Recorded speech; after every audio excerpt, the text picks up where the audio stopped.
앞에 화면을 보시고 우리 한 목소리로 합독하기 원합니다. 그런즉 내 아들아 내 말을 따라 내가 내게 명령한 대로 염소대 가서 거기서 좋은 염소 새끼 2마리를 내가 그것으로 내 아버지를 위하여 그가 즐기시는 별미를 만들리니 내가 그것을 내 아버지께 가져다가 드려서 그가 죽기 전에 내게 축복하기 위하여 잡수시게 하라. 아멘. 어제는 왜 이삭이 에서에게 축복해 하려 했는가에 대해서 은혜를 받았고 생각했다면, 오늘은 리브가는 왜 야곱이 하나님이 택한 하나님의 것임을 알면서도 자신의 뜻과 자신의 욕심으로 야곱을 장자의 권세의 축복을 받게 하고, 무엇보다 그의 남편을 속이는 것 앞에 조금도 망설이지 않았나. 그리고 야곱은 또 이런 일을 하는 어머니에게 왜 순종했나. 한번 여기에 대해 생각해 보셨으면 좋겠어요. 혹자는 이것을 이제 이삭의 탓으로만 돌립니다. 하나님의 뜻이니까 리브가가 어떻게 해서든 하나님의 뜻대로 야곱이 이삭을 통해 축복을 받을 수 있게 하기 위해 이와 같이 했다는 것이죠. 그런데 그리스도인의 삶에 있어서 아주 중요한 것은 성품과 태도입니다. 성품과 태도가 누군가를 속이는 것으로 계속 가는 것이 주의 일이 되기는 어렵죠. 사실 결론적으로 이 일이, 물론 결론은 하나님이 선으로 바꾸셨지만, 지금 이 리브가가 이삭과 에서를 함께 속인 거죠.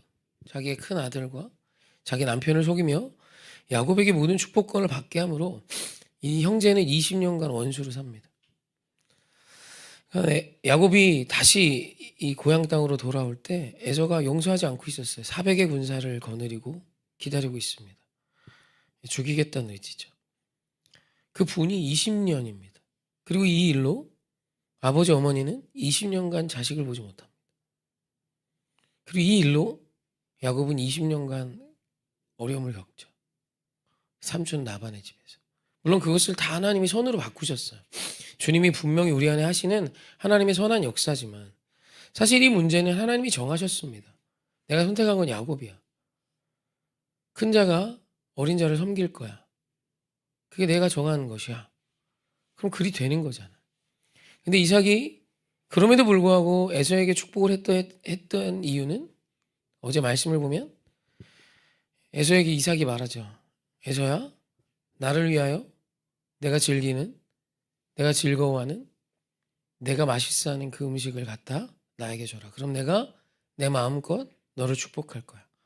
여기 어디에도 여호와 하나님이 없습니다. 오로지 이삭의 마음엔 이삭뿐이었어요.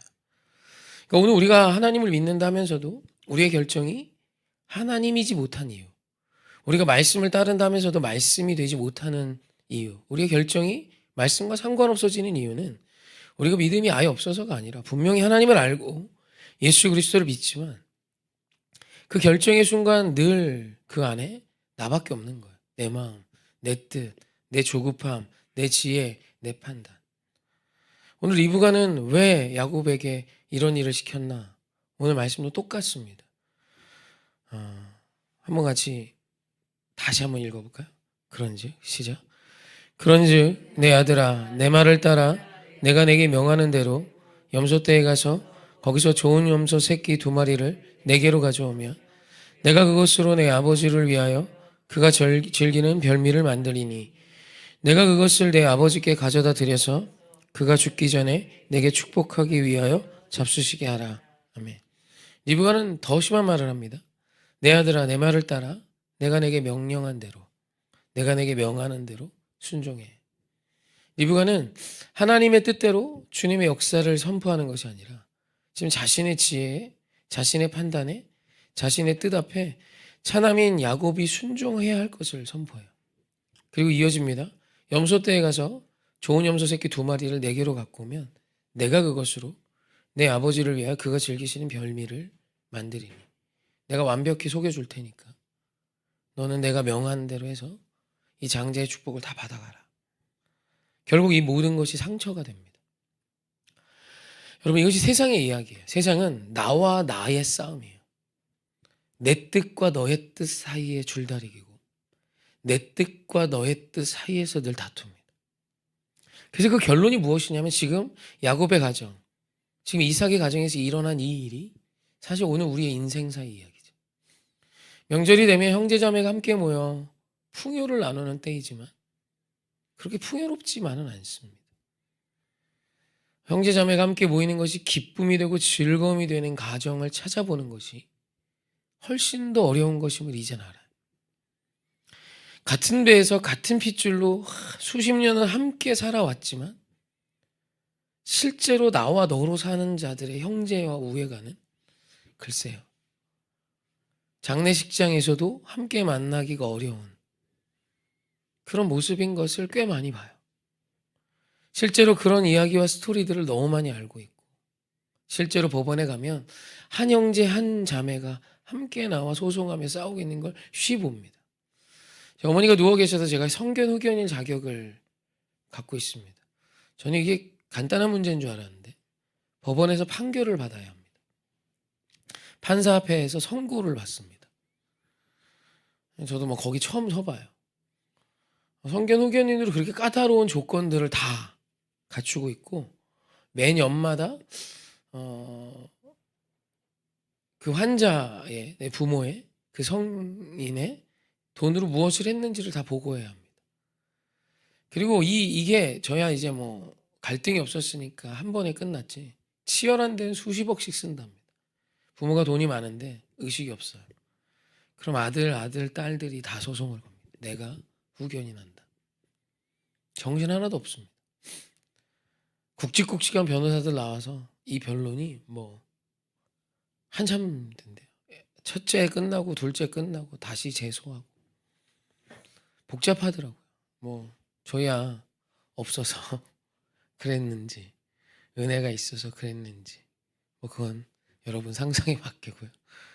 아무튼 저는 이게 이렇게 심각한 문제인지 그때 알았습니다. 선고받아야 합니다. 이유가 명확해야 되고 지금 이 부모의 재산을 가지고 네가 무엇을 할 건지 거기에 대한 정확한 계획들을 다 가지고 와야 돼. 지금 뭐 장자라고 해서 뭐 우선적으로 그렇게 되는 것도 없고요.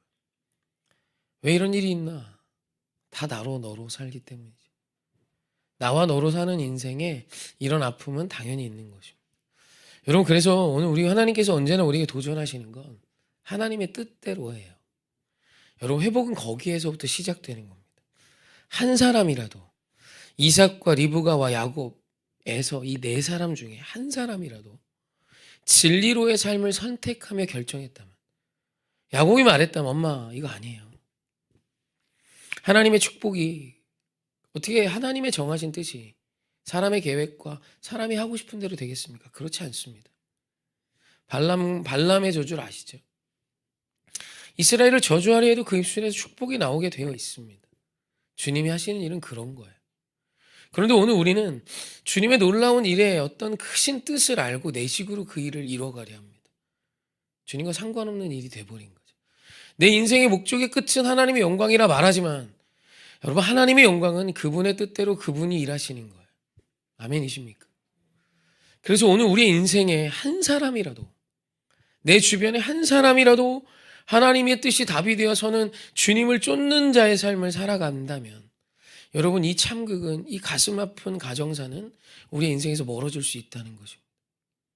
주님의 마음을 가진 한 사람, 주님의 뜻이 나의 뜻보다 먼저인 한 사람이 회복의 시작점인 것이죠. 그래서 저희 집안도 믿음의 며느리 한 사람이 바꿔온 가정입니다. 철저한 유교 집안에서 독실한 그리스도인 기독교 가정이 되기까지 며느리 한 사람의 사건이었어요. 둘째 작은 할머님이 시집 오시며 이 가문이 뒤집어집니다. 그리고 목회자가 시작이 되고 그 다음 세대의 목회자가 나오고 그리고 제 세대의 제 동생들에게도 목회자가 나오고 저희 자녀 세대에도 목회자가 나오지 않을까요? 3대째 목회자 집안이 되는 시작점은 며느리 한 명이었습니다. 어디 며느리가 그 시대에 자기 주장을 펼칩니까? 그러나 주님의 법대로 그곳에서 주님이 원하시는 성품과 태도로 인내하며 기다리며 눈물의 기도가 쌓이고 하나님의 식이 그 가정 안에 작은 며느리지만 시작되어지니 가문이 뒤집어지더라. 그게 저희 집 이야기입니다. 멀리 볼 것도 없고 명확히 저희 집의 이야기입니다. 사랑하는 성도님, 오늘 우리 하나님께서 오늘 이 가문의 이야기가, 이 안타까운 이야기가 우리의 삶에서 멀어지길 원하세요. 그리고 한 사람의 하나님의 말씀이 답이 되어 일어선 믿음의 용기 있는 용사를 찾고 계시는 것입니다. 말씀 한 구절만 더 볼까요? 시편 143편 10절입니다. 합독합시다. 시작. 주는 나의 하나님이시니 나를 가르쳐 주의 뜻을 행하게 하소서. 주의 영은 선하시니 나를 공평한 땅에 인도하소서. 아멘. 누가 이 고백을 하시겠습니까? 누가 이 고백으로 오늘을 사시겠습니까? 우리가 기도는 하지만 예배는 하지만 왜 오늘 우리의 삶에 하나님의 영광이 드러나지 않나? 그 이유는 명확한 것입니다. 내 기도 뒤에, 내 예배 뒤에 나의 선택은, 나의 삶의 결정은 나 있진 않으셨습니까? 사랑하는 성도님, 철저히 하나님 아버지가 답이 된 선택과 모습으로 여러분의 삶을 채워가십시오. 이 가슴 아픈 일이 야곱의 삶을 통해 우리에게 가르쳐 주시듯 리브가도 이삭도 야곱도 에서도 이 집안의 누구도 나의 뜻을 묻지 않았노라.